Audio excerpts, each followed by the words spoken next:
Good morning friends, welcome to my channel Salesforce fighters. आज हम बात करने वाले हैं सेल्सफोर्स एडमिन और डेवलपर के जॉब रिगार्डिंग। तो क्योंकि मार्केट में सेल्सफोर्स की जॉब रिक्वायरमेंट बहुत सारी है, लेकिन जो फ्रेशर कैंडिडेट है और जो एक्सपीरियंस कैंडिडेट है, तो इनको इनको दिक्कत आ रही है जॉब सर्च करने में। तो उसके बारे में आज डिस्कस करते हैं कि कैसे जॉब फाइल अपडेट करते हैं, क्या स्ट्रेटेजी यूज करना चाहिए जॉब सर्चिंग के लिए। अगर मेरे चैनल पे आप नए हो तो मेरे चैनल को लाइक सब्सक्राइब करना मत भूलिएगा। तो अगर आप जॉब सर्च कर रहे हो सेल्सफोर्स में एडमिन और डेवलपर्स, ये मार्केट में 2021 से मार्केट में आया है। जैसे लॉकडाउन फिनिश हुआ है उसके बाद में जैसे मार्केट में आया कि सेल्सफोर्स क्या है। इसमें बहुत सारी अपॉर्चुनिटी है, लेकिन फ्रेशर कैंडिडेट को लगता है कि अपॉर्चुनिटी नहीं है। बट इसमें सब कुछ आपको सेल्सफोर्स में सब, जैसे आपको ज़्यादा कोडिंग नहीं करना पड़ता। एक एप्लीकेशन दिया गया है, जैसे एक सीआरएम प्लेटफॉर्म है सेल्सफोर्स। तो आपको एक एप्लीकेशन दिया गया है, आपको उसे वहाँ पे ड्रैग एंड ड्रॉप का ही ऑप्शन रहता है। बट आपको प्रैक्टिस करना चाहिए, क्योंकि बहुत स्टूडेंट प्रैक्टिस नहीं करते हैं। इसकी वजह से बहुत सारे आप जॉब अप्लाई कर देते हो, लेकिन आप इंटरव्यू क्रैक नहीं कर पाते हो। तो जॉब आप अगर सेल्सफोर्स में करना चाहते हो तो आपको पहले सेल्सफोर्स अच्छी तरह से सीखना पड़ेगा। अगर आप सेल्सफोर्स एडमिन में जाना चाहते हो तो आपको सेल्सफोर्स एडमिन का बेसिक से एडवांस तक पूरा आपका स्ट्रांग होना चाहिए। इसमें कोडिंग की आवश्यकता नहीं है, बट आपको एक टेक्निकल नॉलेज होना चाहिए C S S H T M L JavaScript का एडमिन के लिए। और जैसे डेवलपर के सेल्सफोर्स डेवलपर के लिए आपको तो कोडिंग लगेगा, क्योंकि विदाउट कोडिंग आपको समझ में नहीं आएगा कि कोड कैसे लिखना है। तो फर्स्ट मैं आपको ये बता देता हूँ, क्योंकि जो भी फ्रेशर कैंडिडेट है और एक्सपीरियंस होल्डर है, जो भी कैंडिडेट सेल्सफोर्स में आना चाहते हैं, तो सेल्सफोर्स का जो एजुकेशन क्राइटेरिया है, तो ऐसे इसमें BCA, MCA, बी आईटी वालों को चांसेस ज़्यादा है, क्योंकि उनके पास एक एक्सपीरियंस होता है जैसे कॉलेज में। तो थोड़ा सा उनको कोडिंग का नॉलेज होता है। और दूसरी बात, जो फ्रेशर कैंडिडेट है, जो बीकॉम है, BSc है, अगर किसी का BA भी हुआ है, वो भी बंदा कर सकता है, लेकिन उसको बेसिक आना चाहिए। जैसे HTML, CSS, जावास्क्रिप्ट, अगर ये बेसिक पता हो गया ना, तो वो BA कैंडिडेट वाला भी कर सकता है, जैसे बैचलर ऑफ आर्ट्स वाला भी। तो इसमें एजुकेशन मैटर नहीं करता है, आपको आपके पास स्किल स्किल क्या है, स्किल के ऊपर सब मैटर करता है। अभी तो जैसे मैं मार्केट में देख रहा हूँ, अगर आप देखते हो जॉब, अगर AWS है, DevOps है, एज्योर है, पावर BI, टैबलू, और जैसे अभी सेल्सफोर्स है, इस सेल्सफोर्स में मार्केटिंग क्लाउड भी है, और जैसे एडमिन और डेवलपर के लिए। तो ये जो प्रोफाइल है, इन प्रोफाइल में आप जा सकते हो, क्योंकि आपको अगर नॉलेज नहीं है कोडिंग का, आप कोडिंग प्रैक्टिस करके खुद आप प्रैक्टिस करके देखो। 2-3 महीने, महीना, 1 महीना, कि आप कर सकते हो क्या। क्योंकि विदाउट कोडिंग आप एंट्री तो कर कर सकते हो एडमिन और मार्केटिंग क्लाउड में, जैसे सेल्सफोर्स में, लेकिन आपको कोडिंग आना चाहिए अगर आपको ग्रोथ चाहिए तो। बट जिस अगर किसी को स्पेसिफिक ही चाहिए, सिर्फ सेल्सफोर्स एडमिन में ही जॉब करना है और करियर करना है, तो वो अच्छा है। लेकिन अगर आपको अगर एडवांस में अगर आपको कोडिंग का नॉलेज है, तो आपका और ग्रोथ हो सकता है, क्योंकि आप डेवलपर में भी एंट्री कर सकते हो, आपकी सैलरी बढ़ सकती है अगर आप डेवलपर और एडमिन का दोनों का ही काम हैंडल करते हो, तो इन फ्यूचर आपका सैलरी बहुत अच्छा होगा। तो मुझे यही कहना है कि आप जब जॉब सर्च कर रहे हो, तो आप फर्स्ट आपका जो सीवी है, सीवी अच्छे से बनाओ, क्योंकि बहुत कुछ, बहुत कैंडिडेट का मैंने सीवी देखा है लेकिन उनका सीवी अच्छा नहीं होता है। जैसे उनको सीवी में जो प्रोफाइल, जो स्किल ऐड करना है, वो स्किल ऐड नहीं करते हैं उनको। तो स्किल अच्छे से ऐड कीजिएगा, और उसमें प्रोजेक्ट दो से कम दो प्रोजेक्ट आप इसमें ऐड कीजिएगा सीवी में। सीवी अच्छा ऐसा बनाए कि एचआर को अट्रैक्शन लगे सीवी देखने के लिए।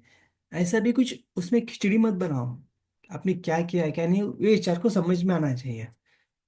और जो भी इंटरव्यू लेगा तो उसको अगर तुरंत समझ में आएगा नहीं आपके पास स्किल्स है, तो वो तुरंत वही स्किल, वही टॉपिक पे आपको क्वेश्चन पूछेंगे।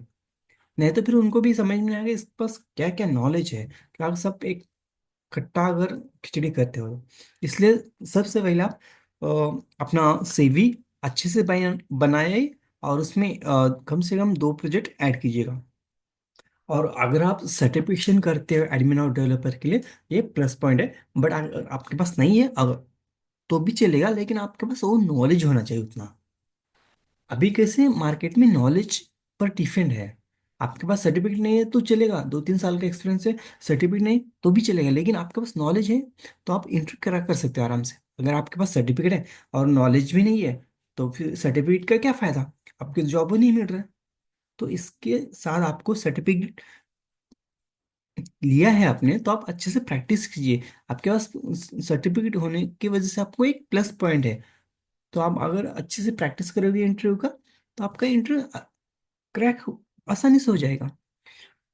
तो आप सीवी, आप जब सीवी बनाते हो तो अपनी कम से कम उसमें मिनिमम दो प्रोजेक्ट ऐड कीजिएगा। सेल्स फोर्स आप एडमिन के लिए अप्लाई कर रहे हो या डेवलपर के लिए, तो दो प्रोजेक्ट ऐड कीजिए कम से कम। और जो सेकंड क्वेश्चन, जैसे मैंने बताया कि एजुकेशन क्राइटेरिया, एजुकेशन क्राइटेरिया इसमें मैटर करता है। अगर ग्रेजुएशन, कम से कम ग्रेजुएशन होना चाहिए। एनी ग्रेजुएट भी चलेगा, क्योंकि इसमें कोई भी बंदा एंट्री कर सकता है, कोई भी बंदा कर सकता है। जिसका भी अगर अदर फील्ड में है, मैन्युफैक्चरिंग है, इलेक्ट्रिकल में है, वो भी बंदा इसमें अगर किसी अदर कंपनी फील्ड में वर्क कर रहा है, मैन्युफैक्चरिंग में अगर कोई बंदा वर्क कर रहा है, या कोई भी फील्ड में है आईटी छोड़ के, अगर वो सेल्सफोर्स में आना चाहता है, तो आना चाहता है और आने चाहती है कोई भी हो, तो उनको ये एक अपॉर्चुनिटी है। अगर इसमें आप एंट्री कर रहे हो तो आपको इसका नॉलेज परफेक्ट पता होना चाहिए कि इसमें ग्रोथ क्या है, इसमें क्या स्किल चाहिए, और किस टॉपिक पर स्ट्रांग होना चाहिए। जो जो मेन मेन टॉपिक है इसके ऊपर आपको स्ट्रांग, मतलब ये सब कुछ आपको, एडमिन में तो कोडिंग नहीं, लेकिन आपको डेवलपर का पूरा कोडिंग आपको आना चाहिए। क्योंकि कुछ बंदे सिर्फ क्लास फिनिश होने के बाद प्रैक्टिस नहीं करते, और बोलते कि नहीं ये जॉब नहीं मिल रहा मार्केट में, जॉब तो बहुत सारे है फ्रेंड्स, बट आप सर्च तो करो। इसलिए आप कोई भी इसमें सेल्स फोर्स में एंट्री कर सकता है। और दूसरी बात रही, आप एजुकेशन गाइटर एनी ग्रेजुएशन चलेगा, एनी ग्रेजुएट कोई भी रहो। क्योंकि मेरा खुद का भी एक्सपीरियंस है। मैंने भी कुछ लिंक्डइन पर ऐसे प्रोफाइल देखा है, जैसे सेल्स फोर्स में बीकॉम वाले भी, बीएससी वाले और बीए आर्ट्स वाले भी बंदे ने सेल्स फोर्स में एंट्री किया है। तो ऐसे कुछ बंदे भी हैं आर्ट्स वाले भी। इसलिए आप जो भी आर्ट्स वाले बंदे का अगर अच्छा नॉलेज है, और बी जिसने इंजीनियरिंग किया है और आईटी में किया है, तो उसका नॉलेज, उसके पास सेल्सफोर्स का नॉलेज ही नहीं है, और वो कैसे सेलेक्ट, उस बंदे का कैसे सिलेक्शन होगा इंटरव्यू में, सेल्सफोर्स में। फिर वो बोलता है कि नहीं यार इसका आर्ट हुआ है, इसका बीकॉम है और मेरा इंजीनियरिंग है, तो भी नहीं हुआ। ऐसा आपने तो, आप अगर प्रैक्टिस करोगे अच्छे से, एक्सप्लेन करोगे, तो आपको इंटरव्यू में आपका इंटरव्यू क्रैक होगा। आप सिर्फ ऊपर ही पढ़े, आप शॉर्टकट यूज कर रहे हो, शॉर्टकट में नहीं चलेगा ये, इसमें तो आपको प्रैक्टिस ही चाहिए। इसलिए ऐसा नहीं है एजुकेशन क्राइटेरिया, आप इन ग्रेजुएट भी, इन ग्रेजुएशन भी चल सकता है, इन ग्रेजुएट। तो तो आप उसके बाद जो सबसे बढ़िया पॉइंट है, जो इंग्लिश का, जैसे इंग्लिश कम्युनिकेशन कैसा होना चाहिए। तो फ्रेंड मैं एक बात बताता हूँ, क्योंकि ठीक है, कुछ कुछ कंपनी में चाहिए, क्योंकि फ्लुएंसी इंग्लिश चाहिए, अच्छे से आपको इंग्लिश में बात करना आना चाहिए। आईटी में तो क्योंकि आपको टीम हैंडल करना पड़ता है। आप अगर टीम लीडर बन गए तो आप अगर आपको इंग्लिश नहीं आती तो थोड़ा सा दिक्कत आता है। तो कुछ कुछ कंपनी में हिंदी में बात कर लेते हैं, और क्योंकि आपको टीम हैंडल करना पड़ता है तो इसलिए आपको इंग्लिश आना चाहिए, ये कुछ कंपनी में कंपलसरी हो सकता है।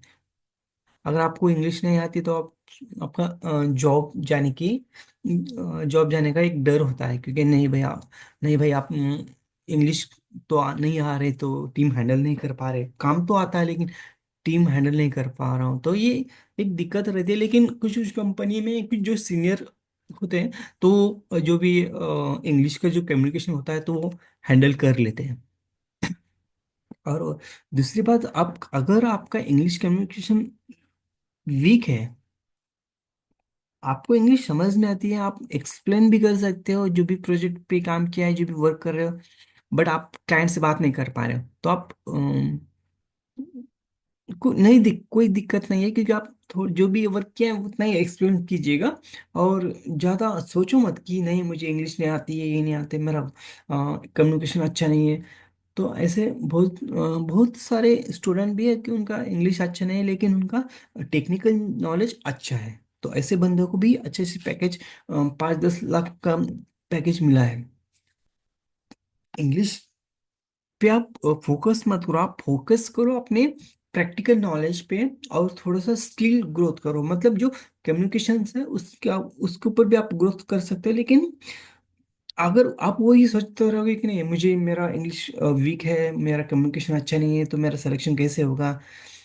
भाई मैं एक बात बता देता हूँ, क्योंकि अभी तो मैं जैसे देख रहा हूँ मार्केट में 3-4 साल से, क्योंकि लॉकडाउन के बाद, कोरोना के बाद, जैसे भी ऑफिस चालू हो गए, जैसे कि उसके बाद में बहुत सारे स्टूडेंट को जॉब मिला है, जिसका जिसके पास स्किल है लेकिन इंग्लिश का नॉलेज नहीं है, मतलब इंग्लिश अच्छी नहीं है, और जिसका कम्युनिकेशन अच्छा नहीं है उनको भी जॉब मिला है, क्योंकि उसके पास नॉलेज है, वो काम करके दे सकता है।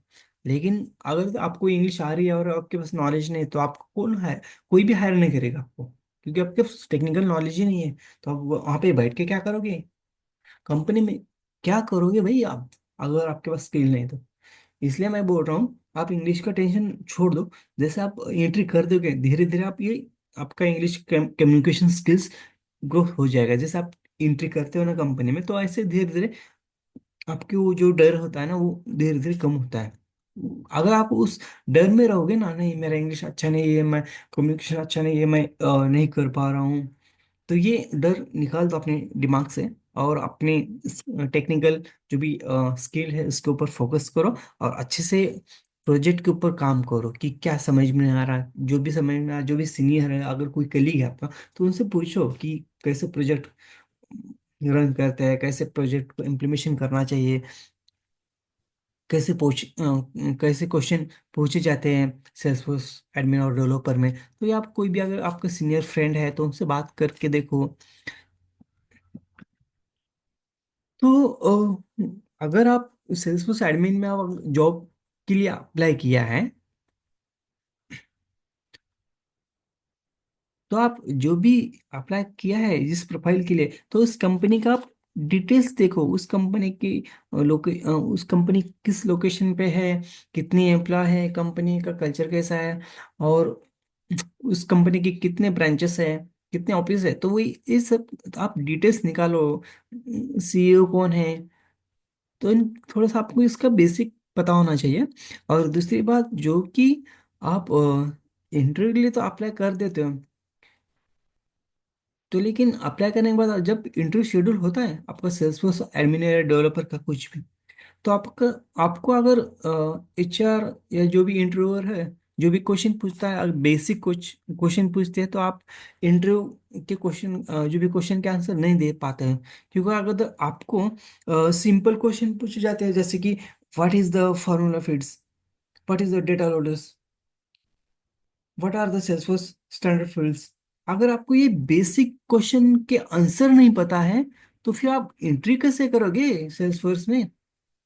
आपको बेसिक कंसेप्ट क्लियर नहीं है। आपने ठीक है, आपने कोर्स किया, जहाँ पे भी किया होगा वहां पे आपने प्रैक्टिस ही नहीं किया। 20-30 हजार, 40-50 हजार देख के आपने क्लास खत्म कर दिए 3-4 महीने में।